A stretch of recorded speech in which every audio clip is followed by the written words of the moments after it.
नमस्कार दोस्तों, honest critic में आपका स्वागत है। दोस्तों, इस वीडियो का जो टॉपिक है वो है आपका फाउंडरशिप जो है, न्यू फाउंडर्स की जो ज्वाइनिंग है बहुत ही ज़्यादा स्लो हो गई है। तो इस वीडियो में हम जानने की कोशिश करेंगे इसके पीछे का रीज़न क्या है। अब ये यहीं तक सुन के फिर अनलॉक फाउंडर्स सीधा कमेंट कर देंगे नेगेटिव वीडियो नहीं है दोस्तों, क्योंकि हर रियल कंपनी में इस तरह के स्ट्रेटेजिक डिसीजंस लिए जाते हैं, इवेंट्स होते हैं और इस तरह के मीटिंग्स होते रहते हैं कि सेल्स क्यों डाउन है, सेल्स क्यों अप है। अगर आप लोग ने काम किया होगा तो आप लोगों को समझ में आया होगा। फिर भी चलो, मैं एक लॉजिक के साथ और एक कैलकुलेशन के साथ सिंपल तरीके से आपको बता देता हूँ कि स्लो है। ठीक है, तो आप खुद अब इसको चिंतन करके देखिएगा। एक कैलकुलेशन आप लेके देखिए कि आज के दिन में आपके फाउंडर्स कितने हैं। 12 लाख फाउंडर्स हैं। अब 12 लाख फाउंडर्स को मैं ये मान के चल रहा हूँ कि मान लो फुल पॉजिटिव है, इतने ग्रेट लीडरशिप के अंदर काम कर रहे हैं, इतनी अच्छी अच्छी मार्केटिंग हो रही है, उसके बाद भी मान लो वर्स्ट सिचुएशन चल रहा है, एकदम ख़राब सिचुएशन चल रहा है कंपनी का, फिर भी जाके 10% आपके फाउंडर्स एक्टिव है।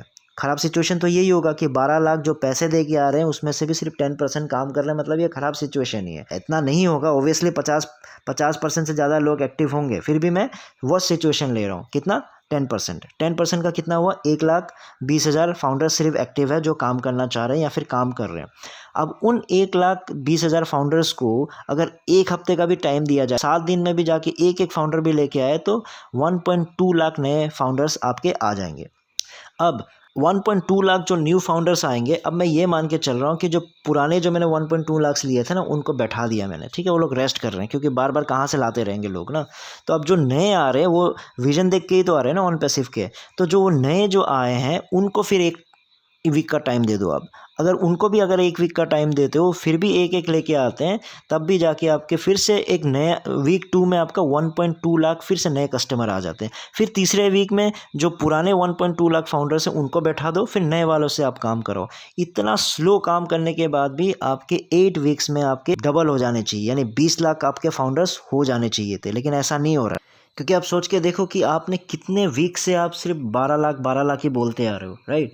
बल्कि आपका सिर्फ 10% लोग भी अगर काम कर रहे होंगे एक्टिवली, तब भी आपका हर वीक 1 लाख नया जुड़ जाना चाहिए, जो नहीं हो रहा है। अब मैं ग्रेट मैथमेटिशियन भी नहीं हूँ। अगर मैं ग्रेट मैथमेटिशियन होता, जैसे आपको इनकम जो बताते हैं, तो मैं क्या करता, सिर्फ 1.2, बल्कि वो ज़्यादा ही ले लेता। फिर भी मैं 10% लेके 1.2 फाउंडर्स को लिया मैंने, उसको पहले वीक में काम करवाता, एक एक जोड़ता, तो कितने हो जाते हैं? दोनों मिला के 2.4 लाख फाउंडर्स हो जाते हैं।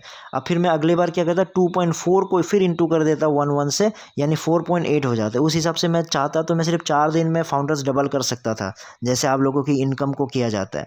लेकिन मैं प्रैक्टिकली और बहुत ही छोटे मैथमेटिशियन स्टाइल में आपको बता रहा हूँ, तो वैसा प्रैक्टिकली हर बार पॉसिबल नहीं होता। मतलब मेरे केस में भी आप सोच के देखो, थियोरेटिकली कितना ईजी है। एक एक हफ्ते में एक एक फाउंडर लाना है। 12 लाख में से सिर्फ 1.2 10% काम कर रहा है, उसके हिसाब से भी 8 वीक्स में डबल हो जाना चाहिए, लेकिन डबल नहीं हो रहा है। क्यों नहीं हो रहा है? क्योंकि इसमें बहुत सारे रीजंस है। आप लोगों को लग रहा होगा कि बहुत सारी चीज़ें थियोरेटिकली जो इतना अच्छा लग रहा है प्रैक्टिकली भी उतना अच्छा है, ऐसा नहीं है। मैं यही बताने की कोशिश करता हूँ कि इसके पीछे का रीजंस क्या है। तो रीजंस पे अब आ जाते हैं कि ऐश और जितने भी पुराने लीडर्स एक ही स्ट्रेटेजी पे पिछले 3 से 4 सालों से चले आ रहे हैं। क्या स्ट्रेटेजी है? जब भी नए फाउंडर्स की ज़रूरत पड़ती है तो वो यही लाइन शुरू हो जाता है कि फाउंडरशिप बहुत ही जल्द बंद होने वाला है। 2019 से बहुत जल्द बंद हो रहा है अभी भी। उसके बाद आपका 99% प्रोडक्ट रेडी है, बस बूम होने वाला है। फिर आपका बोनस जल्द मिलने वाला है, लॉन्च जल्द होने वाला है। फिर कुछ ना कुछ इवेंट कर देते हैं ताकि फिर से फाउंडरशिप नया जुड़े। 2020 में आपका जब 19 वाले परेशान हो गए थे तो आपका बेंगलोर हैदराबाद लॉन्च कर दिया। उसके बाद 2020 वाले जब परेशान हो गए, 2021 में आपने फिर वो 1000 किलोमीटर की जर्नी स्टार्ट कर दी, ताकि प्रोडक्ट हर शहर में जाके लॉन्च करेंगे। उसके बाद फिर वो उससे परेशान हो गए लोग कि हुआ नहीं बोल के, फिर आप 2022 में बुर्ज खलीफा को लेके आ गए। तो ये ठीक है, मार्केटिंग के लिए ये फिर भी ठीक है, लेकिन ये जो फाउंडरशिप जल्दी बंद होगा, ये स्ट्रेटजी अब काम नहीं कर सकता। क्योंकि अब लोग इस बात को सोचने लगे हैं कि ठीक है, मान लो तो ऑन पैसिव क्या करना चाह रहा है, ऑन पैसिव ह्यूमैनिटी के लिए काम कर रहा है, गरीबों के लिए काम कर रहा है, सब लोग इसमें कमाएंगे। जब सब लोग कमाएंगे तो बार बार 1.2 मिलियन फाउंडर्स होने के बाद भी और फाउंडर्स चाहिए क्यों कर रहे हैं? अगर मान लो और फाउंडर्स भी चाहिए होंगे, तो अब सबके लिए, अगर पूरी दुनिया के लिए, ये ह्यूमैनिटी के लिए काम कर रहे हैं, सब लोगों को ही प्रॉफिट होगा, तो फिर फाउंडर्स बनो ना बनो क्या फ़र्क पड़ना है? आगे पीछे ऊपर नीचे, देर से ही जल्द से ही, फ़ायदा तो सबको ही होने वाला है। तो उसी सोच पे लोग बैठे हुए हैं।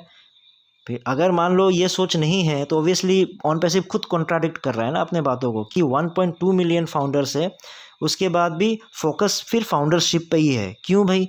आप लोगों को तो दुनिया चेंज करना है, सब लोगों को बराबर आप देखोगे, सब लोगों को आप ऊपर उठाओगे, तो फाउंडरशिप की क्या ज़रूरत है? आराम से जिस हिसाब से भी उनको पैसा देना चाहते हो, जिस हिसाब से भी उनको धनी बनाना चाहते हो, उनको बनाओ।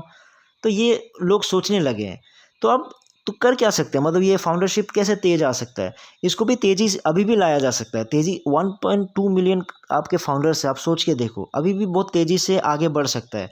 लेकिन उसके लिए ऐश को ट्रांसपेरेंट होना पड़ेगा, उनको क्लियरिटी लानी पड़ेगी अपने बातों में। आप लोगों को अब क्लियरली बता देना चाहिए कि मान लो ठीक है, मुझे इतने फाउंडर्स चाहिए तो चाहिए, अगर नहीं चाहिए तो अब सीधा बता दो कि मुझे फंडिंग की और रिक्वायरमेंट है। फाउंडर्स की रिक्वायरमेंट बार बार हो रही है, क्यों हो रही है? फंडिंग चाहिए ना, आपको पैसे चाहिए, तो सीधा वो बताने से हो गया। उसके लिए भी आपको एक क्लियरिटी देनी पड़ेगी कि ठीक है, मेरे को मान लो 1,000 करोड़ की अभी और रिक्वायरमेंट है। तो सिंपल है, अब इतने फाउंडर्स आपके पास है, अब फाउंडर्स भी देखो समझदार है सब लोग, और सबका अपना बिजनेस मान के चल रहे हैं। अगर आप लोगों को एक रोड मैप दे दिया कि हाँ ऐसे ऐसी चीज़ें हैं, ऐसी चीज़ें हो सकती हैं, लेकिन अभी इतनी की रिक्वायरमेंट है, मान लो मुझे और इतने फाउंडर्स चाहिए या फिर इतने पैसे चाहिए, तो सिंपल है, उनको क्लियर बोल के देखो, एक बार आप बोल के देखो, तो सीधा हर फाउंडर भी एक एक भी लेके आ गया, तो आपके एक ही दिन में आपके सारे जो भी रिक्वायरमेंट है पूरे हो जाएंगे। लेकिन आप क्लियरिटी नहीं ला रहे हो। तो इस स्टेज पे, आज के स्टेज में आके आपको क्लियर होना, ट्रांसपेरेंट होना और ट्रुथ के साथ फाउंडर्स से बात करना बहुत ही ज़रूरी है।